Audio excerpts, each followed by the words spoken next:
contente de vous retrouver aujourd'hui dans cette nouvelle vidéo pour débuter tous ensemble gaiement ce week-end.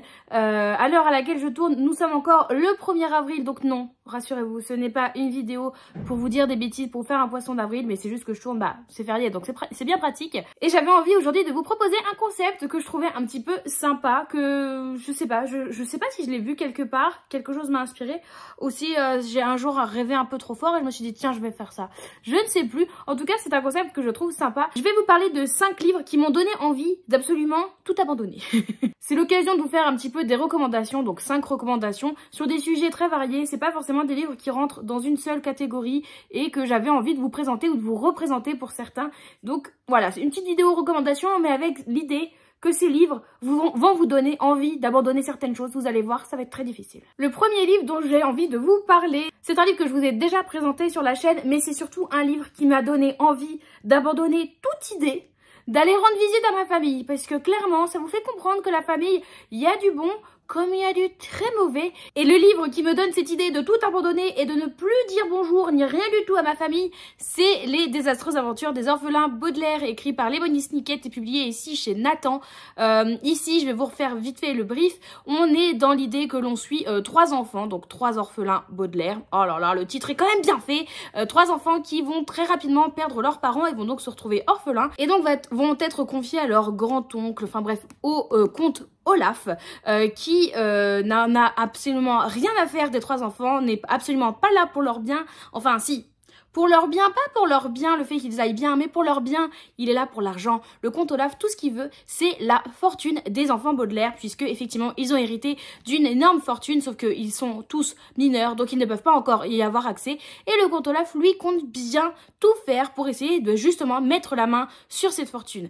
Donc, déjà, dès le premier tome, vous comprenez que oh, la famille, c'est pas ce qu'il y a de plus beau, quoi, franchement. Et puis tout au long de la saga, puisque c'est une saga qui est composée de 13 tomes, nous allons suivre au fur et à mesure d'autres membres plus ou moins éloignés de la famille Baudelaire. Et ils ont tous, quand même un pet au casque à un moment ou à un autre. Ils sont tous très particuliers. Et on va surtout avoir ce comte Olaf qui va revenir encore et encore, puisque lui, il va pas abandonner le bout de gras. Il compte bien devenir riche en s'en mettant plein les fouilles grâce à la fortune des enfants Baudelaire. Donc ouais, clairement, c'est un livre où vous vous dites « Non, je vais aller partir m'exiler et je ne vais jamais voir ma famille. C'est bien ça de ne pas voir sa famille. » C'est la façon la plus sûre de rester en vie et de rester à peu près dans l'idée qu'on va avoir accès à son héritage. Vraiment, ne pas aller voir sa famille, c'est bien aussi. Le deuxième livre, vraiment qui n'a rien à voir, lui il m'a fait abandonner toute idée de me dire, quand je voyais mon chat ou n'importe quel chat, de me dire « Oh mais quelle boule de poil trop mignonne, oh là là, des ronrons, des fois un petit coup de griffe quand il en a un petit peu marre, mais oh là là, trop mignons les chats !» Non, pas mignons les chats, puisque les chats font très peur. Les chats peuvent être l'ennemi numéro 1, comme on nous le dépeint dans Félicratie, écrit par H. Lenoir, et c'est publié aux éditions Sarbacane. Ici, donc déjà, il est trop beau le livre. Ici, on est dans un livre où les aliens ont débarqué, ont complètement colonisé la Terre et ont asservi les humains qui sont devenus les esclaves des aliens. C'est particulier. On va suivre du coup un jeune ado qui s'appelle Yacine, qui vit à Paris et qui est l'esclave d'une bonne famille d'aliens et qui va essayer d'aller contre ça et de se rebeller pour faire en sorte que les humains reprennent un peu le dessus et que les aliens, salut les aliens, cassez-vous, on veut pas trop de vous chez nous. Mais les aliens, concrètement, ils ont pas peur des humains. Par contre, ils ont une peur bleue des chats. Alors c'est très drôle, c'est un roman vraiment que j'ai adoré. J'en ai vu beaucoup de bons retours et ouais, je me classe aussi dans ceux qui ont adoré ce roman. C'est complètement loufoque, mais en même temps, il y a quand même une profondeur, on va faire des rencontres, il va y avoir beaucoup d'humour comme je vous le disais. Mais c'est surtout que ici, les chats, vraiment, ennemi number 1. Ah ouais, non, maintenant, une fois que vous aurez lu ce bouquin, vous regarderez votre chat différemment en vous disant « Bon, si jamais il y a une attaque alien, c'est bon, je suis paré, j'ai mon arme de guerre. » Et vous vous préparez avec votre chat en main comme ça, en mode « fais un krrr » et c'est bon, l'alien il part. Vraiment, meilleure astuce. Pour le 3e livre, lui m'a carrément donné envie d'abandonner l'idée d'être humaine. Ah clairement, une fois que j'ai lu ce livre, je me suis dit « Mais en fait, l'humanité c'est caca, moi je veux devenir un oiseau. » Ouais, j'aimerais bien devenir un oiseau et surtout j'aimerais bien devenir un pigeon, surtout après avoir lu Bruxelles, du coup écrit par Éléonore de Villepoix et publié chez Hachette Roman. C'est un livre que j'ai vraiment beaucoup aimé, je n'en attendais pas autant et pourtant j'ai vraiment passé un très chouette moment de lecture. On va suivre ici 3 oiseaux, donc on va suivre un pigeon, un rouge-gorge je crois et une corneille.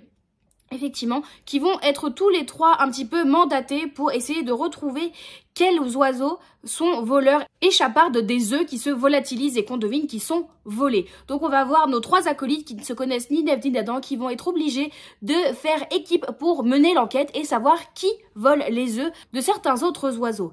Donc on va d'abord avoir notre pigeon qui est, ma foi, pas très fut-fut, sympathique mais pas très fut-fut, notre rouge-gorge qui est très volage et lui qui n'a qu'une seule envie de chanter, et on va avoir notre Corneille qui, elle est très stratégique mais est un peu solitaire et ne pense pas forcément aux autres. Donc on va avoir cette fine équipe qui va évoluer, qui au début n'a aucun lien et qui finalement va en créer, et sous cette idée qu'on va suivre du coup l'histoire d'un point de vue d'oiseau. Donc c'est très drôle puisque il y a beaucoup de choses où les oiseaux critiquent les humains en mode c'est très bizarre qu'ils fassent ça, ça n'a aucun sens, ou au contraire ont des réflexions un petit peu humaines mais mixées pour que ça fasse des jeux de mots par exemple avec les termes d'oiseaux.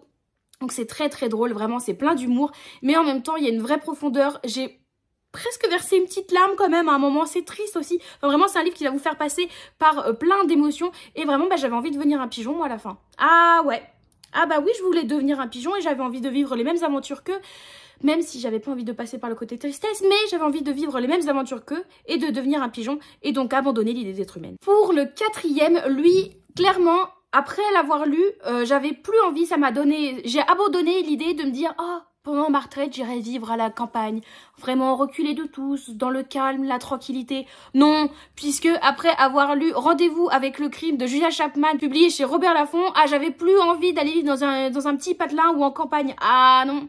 Ah non, puis quand je dis Rendez-vous avec le crime, c'est tous les cosy mystery en règle générale qui se passent dans une petite campagne où franchement tout a l'air tranquille, tout a l'air pipou, il y a plein de morts, ça meurt tout le temps.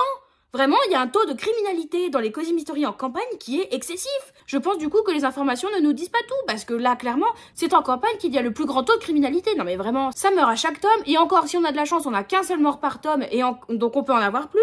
Vraiment, ou alors on va avoir des vols de choses diverses et variées, on va avoir des agressions. Vraiment, les cosy mystery ne nous donnent pas envie d'aller en campagne. Je suis très bien en ville.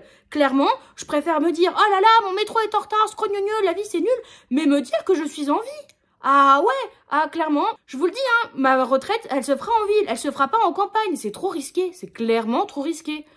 Je vous déconseille d'aller en campagne, les gars, si c'est pas le cas déjà. Parce que les cosy mystery nous ont prouvé que, clairement, fallait abandonner l'idée. Faut abandonner l'idée d'aller en campagne, ça pue du cul. Et enfin, le dernier livre qui illustre les envies d'abandon que j'ai dans la vie. Clairement, celui-ci m'a prouvé qu'être connu, c'était clairement pas la bonne idée. Ah, j'ai abandonné l'idée. Bon, après, j'ai jamais eu grand espoir de devenir connu. Ça n'a jamais été dans mes priorités.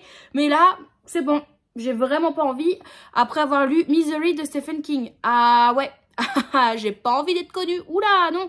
Ici, on va suivre un auteur à succès qui écrit du coup la série de Misery, qui est son personnage phare, et qui a décidé que voilà, c'est bon, c'était fini. Il allait écrire le dernier tome de cette saga, à laquelle il était plus vraiment accroché et dont finalement il était presque prisonnier, pour se lancer par la suite sur des écrits qui lui correspondaient plus et que lui, il avait plus envie d'écrire. Sauf que notre jeune auteur, suite à un accident de voiture, il va se retrouver complètement fracassé des jambes et va se faire kidnapper par une femme qui se dit être sa fan number one.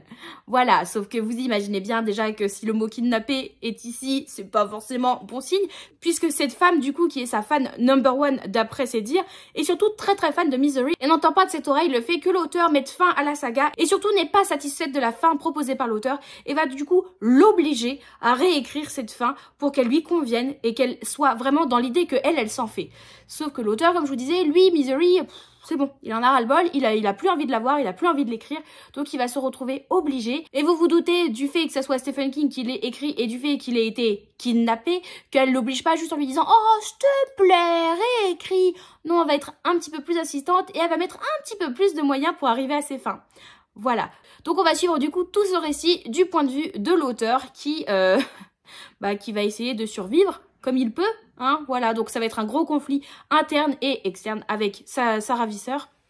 sa ravisseuse, sa ravisseur, je ne sais pas si on accorde, pour essayer de survivre et du coup de réécrire la fin de sa saga. J'espère que cette petite vidéo vous aura plu. Je sais qu'elle est très courte, mais finalement c'était juste une petite vidéo pour la déconne et ça m'arrange dans un sens des fois de faire des vidéos plus courtes au niveau du montage, au niveau du temps de tournage aussi. C'est plus sympa pour moi. J'espère que vous, ça ne vous dérange pas de voir des vidéos plus courtes sur la chaîne. N'hésitez pas à me dire tout ça en commentaire et n'hésitez pas à me dire si vous aussi il y a des livres après les avoir lus vous vous êtes dit ah non mais j'abandonne l'idée, ah c'est mort, je veux plus ça. Qu'est-ce que c'est?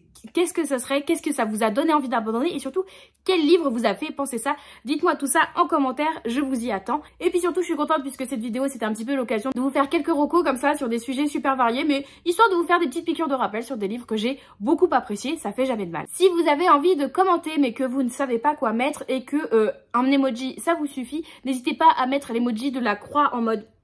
C'est bon, on a abandonné, c'est fini, on veut plus revoir ça, c'est pas possible. Comme ça vous permet de me soutenir et ça aide énormément la chaîne. Merci beaucoup à tous.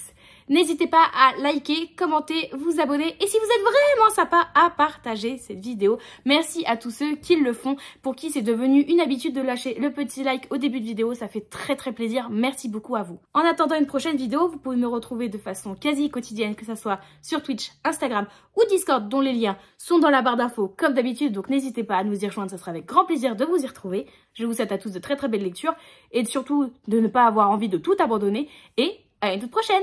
Bye bye!